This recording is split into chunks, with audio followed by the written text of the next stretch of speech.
Hello friends, biology with R K Singh में आपका स्वागत है। और आज हम लोग देखने वाले हैं इंटरमीडिएट 2023 में जो एग्ज़ाम होने वाली है उसके लिए बायोलॉजी का मोस्ट वीवीआई क्वेश्चन। सबसे पहला क्वेश्चन है मेंडलीय विकार से आप क्या समझते हैं, संक्षेप में समझाएं। दूसरा ये जो आपका फर्स्ट क्वेश्चन ये आपको मिल जाएगा जेनेटिक्स चैप्टर में, चैप्टर नंबर 5 में। दूसरा क्वेश्चन आपके पास रिकैपिचुलेशन सिद्धांत क्या है, और ये आपको मिलेगा चैप्टर नंबर 7 में। ये भी मोस्ट वीवीआई क्वेश्चन है। और जो बिहार बोर्ड के द्वारा इंटरमीडिएट का जो मॉडल पेपर जारी की जाती है 2022 का, वो मॉडल पेपर का क्वेश्चन है। 2022, 23 और 21 तीनों एग्ज़ाम के लिए जो मॉडल सेट बिहार बोर्ड के द्वारा निकाली गई है उनसे क्वेश्चन हमने लिया है। और पिछले बार आप लोग को जैसा कि पता होगा कि 2022 में जो एग्ज़ाम हुई थी उसमें 2021 का पूरा मॉडल सेट ही था। चलिए तीसरा क्वेश्चन हम लोग देखने वाले हैं। डीएनए पॉलीमरेज एंजाइम पर एक टिप्पणी लिखे, जो चैप्टर नंबर 6 मिलेगा। जीवों में लैंगिक जनन के उदाहरण सहित समझाना है। इसमें आपको जीवों में अलैंगिक जनन का डिफिनीशन लिखना है और इसका उदाहरण देना है। अगला आपका क्वेश्चन नंबर 5 जो है बाह्यस्थानीय संरक्षण से आप क्या समझते हैं, ठीक है। इसके बाद है हरित खेती क्या है, और ये जो उसके बाद अगला क्वेश्चन है समसूत्री विभाजन के एनाफेज अवस्था का नामांकित चित्र बनाना। ये जनरली वैसे 11th की क्वेश्चन है, और आप अगर 11th पढ़े होंगे अच्छा से तो आप जो है एनाफेज का जो है चित्र बना लीजिएगा, और नहीं तो आप गूगल से भी इसको डाउनलोड करके देख सकते हैं। अगला है जो चैप्टर नंबर 8 का क्वेश्चन है कोकेन क्या है, यह किस पौधे से प्राप्त होता है, ठीक है। उसके बाद है आपका चैप्टर नंबर 8 का ही क्वेश्चन है ऑन्कोजेनेसिस क्या है। जैसा कि आप लोग को पता होगा कि ये जो कैंसर जो कोशिका होता है वो नॉर्मल कोशिका ही कैंसर कोशिका में बदलता है, और इसी क्रिया को हम लोग जनरली ऑन्कोजेनेसिस कहते हैं, ठीक है। उसके बाद चैप्टर नंबर आपका 6 का ही एक मोस्ट वीवीआई और भी क्वेश्चन है जो यहाँ पे लिखा हुआ है। चैप्टर नंबर क्वेश्चन नंबर 10 में सतत और अर्धसतत प्रतिकृतिकरण में अंतर लिखे, ठीक है। स्मॉग या कोहरा का निर्माण कैसे होता है, जैव आवर्धन से आप क्या समझते हैं, ठीक है। अगला नंबर जो आपका 13वां क्वेश्चन है कि स्पीसीज विविधता पारिस्थितिक विविधता को परिभाषित करना। जैसा कि आप लोग को पता होगा कि जो बायोडाइवर्सिटी हमारा होता है, ठीक है, वो 3 प्रकार का होता है। एक जेनेटिक्स डाइवर्सिटी होता है, दूसरा स्पीसीज डाइवर्सिटी और तीसरा पारिस्थितिक विविधता, ठीक है। इसके बाद अगला क्वेश्चन आपका अनुवांशिक प्रवाह या विचलन क्या है, ये भी आपको चैप्टर नंबर 7 में मिल जाएगा, इवोल्यूशन चैप्टर में, ठीक है। इसके बाद है आपके पास 15वां क्वेश्चन डीएनए फिंगरप्रिंटिंग क्या है, इसके उपयोग को लिखिए। इसमें आप लोग क्या करना है कि डीएनए फिंगरप्रिंटिंग के बारे में बताना है, लेकिन इसका मैकेनिज्म नहीं बताना, ठीक है, क्योंकि 2 मार्क्स में पूछा गया है और ये 2 मार्क्स वाले ही सारे वीवीआई क्वेश्चन बताए जा रहे हैं। अगला है विल्सन के अनुप्रस्थ काट का नामांकित चित्र बनाना है। उसके बाद भ्रूण पोष का पुष्पी पौधों में क्या महत्व है, और ये आप जो है आप जैसा जानते हैं कि इंडोस्पर्म जो बनता है वो पुष्पी पौधे में क्या करता है कि जो विकसित हो रहा है भ्रूण उसको पोषण देता है और सुरक्षा देता है, ठीक है। अगला क्वेश्चन है जेल इलेक्ट्रोफोरेसिस क्या है, ये भी आप लोग पढ़े होंगे चैप्टर नंबर 6 में, और नहीं तो बायोटेक्नोलॉजी में आप लोग को सब पढ़ाए होंगे, ठीक है। अगला क्वेश्चन है प्लाज्मिड पीवीआर 322 की संरचना को दर्शाना है, इसका स्ट्रक्चर बनाना है। महिला नसबंदी का चित्र बनाना है, इसमें आप फीमेल रिप्रोडक्टिव सिस्टम का चित्र बनाएंगे और फैलोपियन ट्यूब को काट देंगे। इसके बाद 21 नंबर क्वेश्चन आपके पास आता है कि निम्नांकित बीमारी में से रोगजनक का नाम बताना है। जैसे 6 रोग का बताइएगा। फैलेरिया का जो रोगजनक होता है उचेरिया वेनक्रोपटी, ठीक है। उसके बाद एड्स का HIV वायरस है। उसके बाद दांत का ट्राइकोफाइटन, ये लिख देना है। ये 2 मार्क्स में आपको क्वेश्चन पूछा जाएगा, और इसका केवल और केवल रोगजनक का नाम लिखना होता है, ठीक है। 22 नंबर क्वेश्चन जो है अनिषेचक जनन से क्या समझते हैं, उदाहरण सहित बताना। इसका एग्जाम्पल के साथ जो अनिषेचक जनन का डिफिनीशन देना है, और ये आपको जो मिलने वाला है चैप्टर नंबर 2 में क्वेश्चन, ठीक है। चैप्टर नंबर 2 का ही क्वेश्चन है रिप्रोडक्शन इन फ्लावरिंग प्लांट का। टोटल हमने इसमें 70 को 2 मार्क्स वाले क्वेश्चन लिए, और इसी से सारे आपके बोर्ड एग्जाम में रहने वाले। जैसा कि पिछले बार भी हमने गेस करके दिया था 70 क्वेश्चन, और सारे के सारे पर्सन जो मेरा था उसी गेस से था, ठीक है। अगला क्वेश्चन है 23 नंबर की 8 केंद्रक आवृत्ति बीजी भ्रूण कोश का नामांकित चित्र बनाना। ये भी आपको चैप्टर नंबर 2 में मिलने वाले हैं, और जो भी हमारे स्टूडेंट हैं उनको पढ़ा दिया गया है ये क्लास में, ठीक है। जलीय पौधे को उदाहरण सहित परिभाषित करना, जो आप पढ़े होंगे चैप्टर नंबर 13 में हाइड्रोफाइट्स के बारे में, तो उसी पौधा का डिफिनीशन देना है जो जलीय वातावरण में उगते हैं, ठीक है। और इसका बेस्ट एग्जाम्पल हो जाएगा आपका हाइड्रीला, जलकुंभी वगैरह। चलिए अगला है योजक करी और विलुप्त करी में अंतर लिखना है। खाद्य श्रृंखला और खाद्य जाल में क्या अंतर, इसको आहार जाल और आहार श्रृंखला भी कहते हैं। ये सबसे मोस्ट वीवीआई क्वेश्चन है, इसको अच्छे से आप लोग देख लेंगे। अगला 27 नंबर क्वेश्चन है शुक्राणु जनन के बारे में संक्षेप में बताना है, ठीक है। इसमें जो है ज़्यादा डिटेल में नहीं जाना है, संक्षेप में शुक्राणु जनन का वर्णन कर देंगे। अगला है 28 नंबर क्वेश्चन जो चैप्टर नंबर 6 का ही है BDNA तथा ZDNA में क्या अंतर है, इसको स्पष्ट कर देना है। उसका प्राकृतिक चयन पर संक्षेप में लिखना है, यानी नेचुरल सिलेक्शन पे आपको टिप्पणी थोड़ा सा लिखना है 2 मार्क्स के लिए।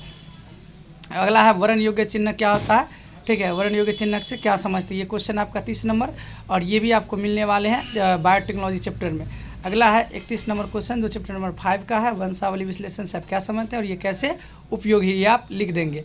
चलिए आज अभी हम लोग देखने वाले हैं, ठीक है, 32 नंबर क्वेश्चन। इसमें कहता है कि पर परागण को उदाहरण सहित परिभाषित करना, पर परागण का डिफिनीशन देना और उसका एग्जाम्पल देना है कि यह मतलब किन किन पौधों में होता है। इसके बाद जो है प्राथमिक और द्वितीयक लसिकांगों के नाम लिखना है। आपको पता होगा कि प्राथमिक जो लसिकांग होता है ये हमारा होता है अस्थिमज्जा, ठीक है। उसके बाद जो है थाइमस ग्लैंड होता है, तो आप वो लिख देंगे। चलिए द्वितीयक लसिकांग भी आप लिख देंगे, ठीक है। लसिका तंत्र वगैरह द्वितीयक लसिकांगों में आते हैं। गुणसूत्रीय उत्परिवर्तन से आप क्या समझते हैं, ठीक है। ये चैप्टर नंबर आपका जो है 5 का एक क्वेश्चन है। भारत के किन 4 राष्ट्रीय उद्यान के नाम लिखना है। 4 राष्ट्रीय उद्यान जैसे जिम कॉर्बेट हो गया, ठीक है, रणथाभोर हो गया आपका जो राजस्थान में है।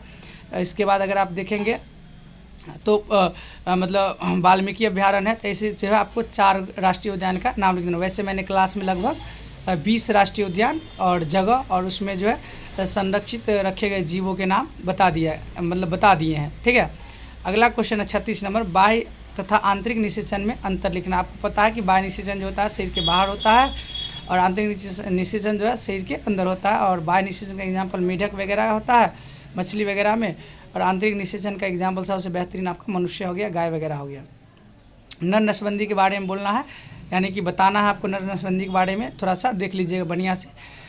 इसके बाद है आपका परजीवी जंतु के हानिकारक प्रभावों का वर्णन कर देना है, जो ये भी आपको बायोटेक्नोलॉजी का एप्लीकेशन जो चैप्टर है 12 उसमें आपको देखने को मिल जाएगा। अगला 39 नंबर क्वेश्चन आपके पास आता है, डाउन सिंड्रोम पर एक संक्षिप्त टिप्पणी लिख देना है। इसके बाद अगला क्वेश्चन जो है आपका 40 नंबर, मानव अंडाणु की संरचना का नामक चित्र बनाना है। 41 नंबर है, तालाबीय पायतंत्र के सिर्फ चित्र द्वारा, यानी जो तालाबीय पायतंत्र आप लोग को पढ़ाया गया होगा इकोसिस्टम में, उसमें से सिर्फ इसका जो तालाबीय पायतंत्र का चित्र बना देना है और लिखना नहीं है। अगला 42 नंबर क्वेश्चन है, दाद जो रोग है इसका रोग कैसे होता है, संक्रमण के कारण लिखना है, लक्षण इसका लिखना है तथा उपचार के बारे में बताना है। 43 नंबर क्वेश्चन है कि निम्नांकित में किन्हीं 2 पर उदाहरण से टिप्पणी, इसमें से जो 4 ऑप्शन दी गई है और 4 में से आप 2 के बारे में लिखिएगा। जैसे यहाँ पे राष्ट्रीय उद्यान है, B नंबर में आपका पशु विहार है, C नंबर में सुरक्षित जैवमंडल है, ठीक है, और D नंबर में सक्रिय ग्रोथ पवित्र उपवन है। अगला है आपका 44 नंबर क्वेश्चन, जैविक खाद तथा प्रतिजैविक क्या होता है, इसके बारे में आपको लिखना है। एंटीबायोटिक के बारे में लिखना है और बायो फर्टिलाइजर के रूप में लिखना है। अगला आपका 45 नंबर क्वेश्चन बाबू आता है, निम्नांकित में से 2 को परिभाषित करना है। पोषी स्तर को डिफिनीशन दीजिए या पारिस्थितिक पिरामिड का दीजिए, ठीक है, और नहीं तो नीचे में 2 है आपका उत्तक संवर्धन या भ्रूण संवर्धन। ये चारों क्वेश्चन आप लोग को क्लास में करा दी गए, लगभग इसमें से 99% क्वेश्चन आप लोग को सिलेबस में पढ़ा दिया गया है। अगला है 46 नंबर क्वेश्चन, गन्ना तथा फूलगोभी के 2 उन्नत किस्म का नाम लिखना। ये मोस्ट वीवीआई क्वेश्चन है, इसको थोड़ा सा अच्छे से आप लोग देख लेंगे। अगला क्वेश्चन 47 नंबर आपके पास आता है, द्विरूपता और बहुरूपता में क्या अंतर है। 48 नंबर क्वेश्चन है, लैंगिक जनन और अलैंगिक जनन के बारे में, मतलब जनन में अंतर स्पष्ट करना, ठीक है। इसमें 5 आप अंतर लिख सकते हैं अगर आपकी इच्छा हो तो, लेकिन मिनिमम आपको 4 अंतर लिखना ही है। 49 नंबर क्वेश्चन आता है, केंद्रक अम्ल कितने प्रकार के होते हैं, DNA तथा RNA में अंतर लिखना है, ठीक है। ये 2 क्वेश्चन अलग अलग थे लेकिन मैंने दोनों को साथ कर दिया। केंद्रक अम्ल का डिफिनीशन दे देना है, ठीक है, कि DNA तथा RNA अणु के सम्मिश्रण से ही केंद्रक अम्ल बनता है, और DNA और RNA में आप लोग अंतर लगभग यानी कि 5 लिख देंगे। अगला है 50 नंबर क्वेश्चन, वाहित मल जल शुद्ध जल को किस प्रकार प्रदूषित करता है, इसके बारे में आपको लिखना है। 51 नंबर क्वेश्चन मोस्ट वीवीआई है, ये बायोटेक्नोलॉजी चैप्टर से ही आता है। इंटरफेरॉन तथा मानव वृद्धि हार्मोन पर टिप्पणी लिखना है। अगला 52 नंबर आपका है, पुनर्योगज DNA तकनीक या कह सकते प्रौद्योगिकी, ठीक है, प्रक्रम पर एक संक्षिप्त विवरण देना है कि जो रिकॉम्बिनेंट DNA होता है, ठीक है, जो रिकॉम्बिनेंट DNA टेक्नोलॉजी वो किस तरीके से, मतलब रिकॉम्बिनेंट DNA कैसे बनता है, इसके बारे में आपको इसमें वर्णन कर देना है। 53 नंबर क्वेश्चन है बाबू कि हरितगृह प्रभाव किसे कहते हैं। 54 नंबर आपका क्वेश्चन आता है, अंतः प्रजनन और बाह्य जो प्रजनन में अंतर स्पष्ट करना। ये चैप्टर नंबर 9 का क्वेश्चन है, ठीक है। जहाँ जहाँ हमें लगा है कि आप लोगों को चैप्टर नहीं पता होगा वहाँ पर हमने बताते हुए चला, बाकी बात आप लोग को सर पढ़ाए होंगे, ठीक है, या अगर हमारे स्टूडेंट होंगे तो आप हमसे पढ़े होंगे। 55 नंबर क्वेश्चन आपका, यथार्थ फल और आभासी फल में अंतर लिखना है। यानी कि सत्य फल और आभासी फल, जिसको झूठा फल या मिथ्या फल या कूट फल भी कहते हैं, इसमें अंतर लिख देना आप लोग को, ठीक है। और इसका एग्जाम्पल भी अगर आपकी इच्छा हो तो दे सकते हैं। 56 नंबर क्वेश्चन आपके पास आता है, मानव नर तथा मादा जनन अंगों का चित्र बनाना। मानव नर और मादा जनन अंगों का चित्र बना देना है। 57 नंबर मोस्ट वीवीआई क्वेश्चन है, बीटी क्वेश्चन आप क्या समझते हैं, ये आपको मॉडल सेट में भी दिया गया है। मध्य चक्र और ऋतुस्राव चक्र में आप क्या समझते हैं, ठीक है, इससे आप क्या समझते हैं, इसका भी वर्णन कर देना है। 59 नंबर क्वेश्चन आपके पास आता है, mRNA और tRNA में अंतर लिख देना है। और 60 नंबर सबसे लास्ट क्वेश्चन आपके पास है, सूक्ष्म प्रजनन से आप क्या समझते हैं, सूक्ष्म प्रजनन से क्या लाभ है, माइक्रो प्रोपगेशन क्या होता है और इसका जो बेनिफिट है ये आपको लिख देना। तो टोटल हमने आपको 60 क्वेश्चन से परिचित कराया और यही 60 क्वेश्चन जो है आपके बोर्ड एग्जाम के लिए मोस्ट वीवीआई क्वेश्चन है। आप इसको अच्छे से देख लेंगे और आई होप हमें उम्मीद है कि आप लोग को सर जो है आपको क्लास में पढ़ाए होंगे। चलिए आज के लिए इतना ही और नेक्स्ट वीडियो में हम लोग मिलते हैं, जिसमें से हम लोग 10 क्वेश्चन और 2 मार्क्स वाले देखेंगे। उसके बाद जो है 5 मार्क्स वाले 25 क्वेश्चन देखने वाले हैं, जो मोस्ट वीवीआई है बिहार बोर्ड के लिए। धन्यवाद।